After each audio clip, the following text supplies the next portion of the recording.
Hello and welcome to Trojans Live, presented by Monster Hydro on AM 790 KBC and the USC Trojans Media Network. I am Jordan Moore alongside the All-American Sean Cody, our quarterback Max Brown.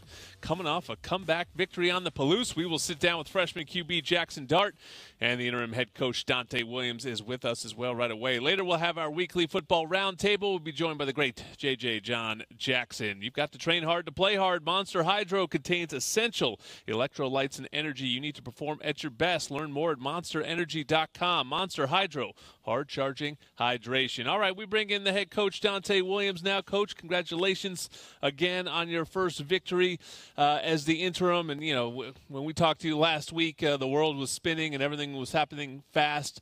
After that whole week, what did you think of the way your team responded to all that adversity? I think, very resilient. But, that's the meaning of fight on. I mean, no matter what's going on, or, you have to make sure you pay attention to details and you continue to do, and know the task at hand and just fight on no matter what's going on.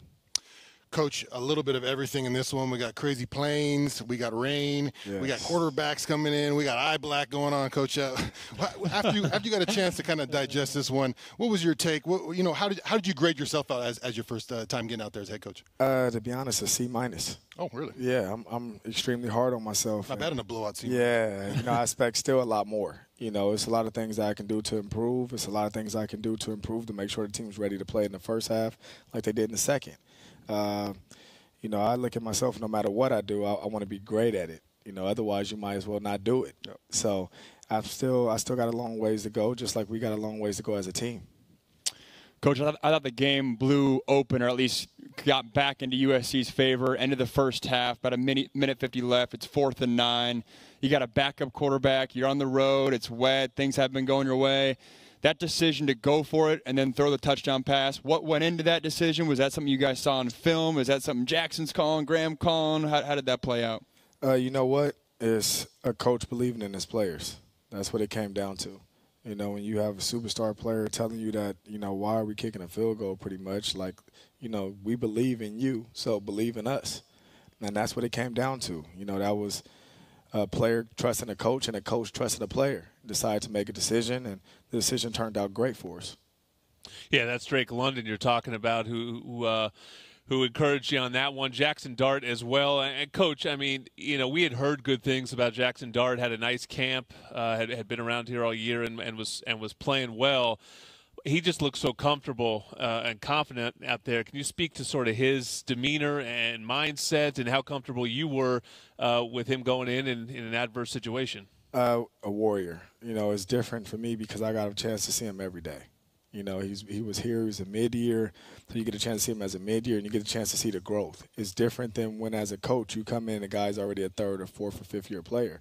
I got a chance to see him as a mid-year, come in January, and development and growth that he's had so far since he's been here. And, to be honest, Jackson's a warrior. Right, that was the first time actually I got a chance to see somebody else hit him and, see how he responds to that. It's a little different in practice because you don't get a chance to hit the quarterback.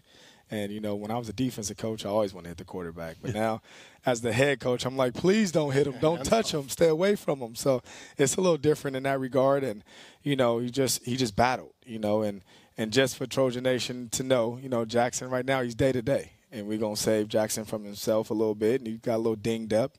And you got a chance to see, even though he was dinged up in that game, he still battled and played the whole game. So, the quarterback competition will continue, right? But right now we're going to hold him out a little bit for precautionary reasons, and he'll be day-to-day. Yeah, I thought he showed a lot of grit in that game, Coach. You can see how he was battling. That was kind of awesome to watch, his toughness on that one. Coach, you talked about accountability last week a lot. It came up a bunch. And then on the first drive of the game, you get an offsides, and you make Liam Jimmins accountable for it, right? You put him on there, and you say, hey, this is what you need. What's your rule with the players as far as when penalties happen and what kind of accountability you're going to hold them to? Well, we actually did it today. So, it depends on what the penalty is. Right now, for every yard you get, you have to run 10 yards, and you have up downs. Okay. So, I mean, even I got a penalty this past game. I had a few up downs on that field. What was your penalty for? My penalty was for the delay of game. Okay, because that's I didn't on you. Yeah, I didn't get to the ref fast enough for the timeout. I mean, I was trying to call the timeout. It was about 3 seconds left on the clock. The ref never saw me. There yelling. were several people calling timeout. Yeah, just in case you need a witness, I saw the whole thing go down, and he was like, "Oh, I'm sorry, I didn't hear you." And I was like, there were like 5 people trying to Correct. call timeout. But it still doesn't matter. Okay. The ref, he pulled the flag and he called it. So that's on me as being the head coach. So today, when those guys that got penalties ran and did up downs at the end of practice, so did I. We're all in this together. So I did my up downs and ran right along with the rest of them. We used to roll. We used to roll on that field and just roll. Little different when you have that got a young coach still in his playing shape over here. Up downs. I don't know. Some of those coaches. I don't know if Mac Brown's doing that at UNC anymore. Coach, you mentioned trying to get that timeout in. Were there other aspects throughout the week where you're like, oh, I didn't realize a head coach has to do that, or I forgot that's my responsibility, or I didn't realize Clay was doing this every single week? What were those unique elements that you don't necessarily realize as a position coach? Well, for one, in this particular game, even when Jackson got pulled out when he was in the red zone, I thought it was a penalty, and they put his helmet off. So in a penalty, a player usually I thought can go back in the game. Mm-hmm. But they was trying to tell me that that's not the case. So, I was going back and forth with that. So that was, one thing. One thing that was actually funny to me was, I thought everybody just gets the red flag. So when you want to challenge something, just throw the red flag. They're like, no, just call a timeout, and, we'll just say that it's a challenge. So you're ready to chuck that thing. Before the game started, I'm like, where's my red flag at? Like, if I got to throw the red flag, I'm going to throw it. So, I mean, just little things like that, and just the day-to-day operations. You never know really how much media responsibilities you have, right? And it's different when, like I say, you're with the defense. You're worried about that side of football. Right now I'm worried about offense, defense, special teams, every person in the program, whether it's the strength staff, the trainers, like the day-to-day operation, the managers, how we, maintenance the field, like just everything. It's one thing for, a head coach to ask you, is this particular drill okay in practice? It's a different thing when you're saying the drills you want to see. Mm-hmm. It's a different thing when you say, this is how I want things to be operated, how I want people to dress, how I want, just the time we wake up. Like everything, little detail has to be thought out. I'm fortunate enough that I have a really good staff with me, and, I'm able to lean on a lot of guys here. You're listening to Donte Williams, the interim head coach on Trojans Live. And, great offensive performance, but really all of it through the air, Coach. The best running came from Jackson himself.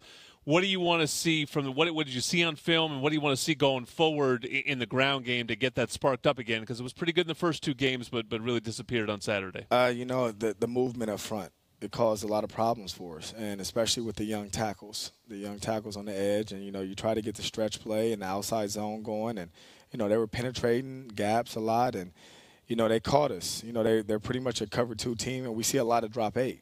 Right, just our offense in general sees a lot of drop 8, and these guys up front, they were blitzing linebackers all over the place. So they were twisting, blitzing linebackers, and the movement caused a little bit of issue for us. And even last year, past year, we had a trouble running the ball against Washington State. So that's something that we definitely got to clean up, because if you take our O linemen pound for pound, I feel that they're better than Washington State's defensive line. But in that particular game, they outperformed us, and they did it twice. So that's something that needs to be fixed, and it will be fixed. Coach, the defense started a little slow in the game, and they really get into the groove into maybe that 4th down stop there on the goal line. What explains that as a defense when you come out there and you kind of start a little bit slow on that side of the ball? You know what? When you watch the film, it was always one guy kind of off, like to start the game, especially the first drive. Mm-hmm. It was always one guy a little off here, one guy a little off there, like it's cover 2, and, the corner's too deep in cover 2, or – a guy getting off a block, he takes a bad angle, or is covered 2 and a linebacker doesn't drop into the fit. Just little things. And, credit to Washington State, the quarterback was finding the holes every time, and every defense has at least one hole. The whole key is you try to get to the quarterback or get to the running back fast enough to where they can't find that hole. And in that first series, they found it. Fortunate enough for us, we started getting to the quarterback enough, and he started now getting rid of the ball a little faster and making mistakes. So, once Coach Orlando settled in, it was over. Coach, a question for me was always the receiver out or opposite of Drake London. Gary Bryant shows up in this past game, a little Taj Washington as well. How big is that weapon opposite of Drake for your offense moving forward? It's big, and probably because they're going to get single coverage. And we have a lot of receivers on this team that if, they get single coverage, it should be a problem for anybody we play against. So, Drake is one of those guys that demands a double, a triple, shoot a quadruple team. And it's going to open up a lot of one-on-one matchups. And any receiver that we have in a one-on-one matchup, it's a problem for the other team, not us. Jordan Moore, Sean Cody, Max Brown, and the interim head coach Donte Williams here as we get set for USC and Oregon State on Saturday. Coach, you already mentioned that Jackson Dart's a little dinged up. Keaton Slovis, obviously, is somebody we didn't talk about much in the first segment, nor Drake London. Both those guys weren't able to finish on Saturday. Pretty important guys on your team. How are they feeling? What's the update on them? Both at the same time, just like Jackson. They're a little dinged up, right? But other guys have to step up, and they did in this past game. Guys' numbers were called, and they made plays. You see, Drake London go out. You see Cal Ford come in there and make some big plays. You see, Manjack come in there and make a big catch. Keaton went out. You saw all of a sudden Jackson step up. So, there's no difference. That's why we practice, right? We practice to make sure guys behind other guys are prepared to play when their number's called, and that happened. So it's all about us, continuing, like I say, to fight on and making sure that, every guy is prepared to play. If you travel on that trip, be prepared to play. We travel with 74 and 62 played. Yeah. Coach, is there any coincidence that the DB coach becomes the head coach, and in the first game the defense comes out with 7 DBs on defense, and you're running that quarters back there, and you have Chase Williams coming in, kind of that linebacker position? What was the game plan there on defense? Why did you guys come in that kind of formation? Well, Washington State's a team that, they pretty much stay in one personnel. They're a 10-personnel team. They have 4 wide receivers, and, their slot receivers are actually, the receivers they utilize the most. Little quick, fast guys. So, we just decided to put Chris Steele in the slot and let him stay in the slot the whole game. And, we feel like we have some other corners that can match up well on the outside. And, we want to make sure we put speed on the field. We feel like we can tackle them and, be able to play in space and play their game. And, credit to Coach Nyvar and, Aaron Williams of having those guys ready to play. Coach, what was your message to the team at halftime? Came out a little flat to start with. You're a guy with a lot of juice. What was the vibe at halftime, and how'd the guys come out with that spark that we saw? Be honest, they walked in the locker room with a little bit of sense of urgency. I think that helped on that 4th and 9 play and getting us back in the game. So they walked in with a little bit of juice already. And, after, Coach Orlando and Coach Graham made, adjustments, and, we got guys to bring up and made a little more adjustments. And then next thing you know, I made sure those guys' mindsets was ready to go out there. And you saw it around the opening kickoff. We forced a fumble. One of the things that we talked about after the first game of the season, San Jose State, was how impressive the technique was by the defensive backs, and you get the interceptions in the first game. Then all of a sudden, the second game, it didn't look the same. The pass interference issues sort of cropped up a little bit. Well, then you're back in the third game, and I thought in particular Kalen Bullock's interception just looked like it was out of a teaching tape, and Jaden Williams late as well. What do you see as the difference between sort of when it was going right, obviously this week and the first week, than as opposed to Stanford? Well, in Stanford, Stanford is a little different than most teams. The receivers they have on the outside are tight end size. These are 6'5", 220-pound receivers on the outside for Stanford, and if I could probably do it a little different, I probably would have made the guys play off a little bit more and stuff like that, because they were max protecting and just kind of throwing the ball up there. And, the way Stanford plays is 2 out of 3 things is good for them, either a catch or a PI. So, that's pretty much what happened. And we got, credit to Stanford, for the game plan, and shame on me for not making an adjustment, to be honest. And, you see this past game, you see them, back comfortable, back playing the way that they should be playing. Coach, my favorite play in football, the sack caused fumble, occurred last week with big Drake Jackson, man. Couldn't be more happy for him to get that. I bet he was frustrated not getting on the books for a couple weeks. What was that play about? And are we going to see more Drake Jackson just coming off that right side and right edge and beating that left tackle? We better see more Drake Jackson doing that, for all of us. But, it was a great play, and it carried over. Like we got a chance to see earlier today, it carried over from practice to the game. You can see him, Coach Seto working that drill, in our turnover drill, and then you go see him do it in one-on-ones against the O-line, and then it carried over to the game. So it's always great when you see. Works, huh? It is. It is. It's great when you go out there, you talk about something, you practice something, and then guys are able to go out on the field and do it, right? So it was a carryover there. So that wasn't by accident. That was a great carryover by him, and he made the play when the team needed it most.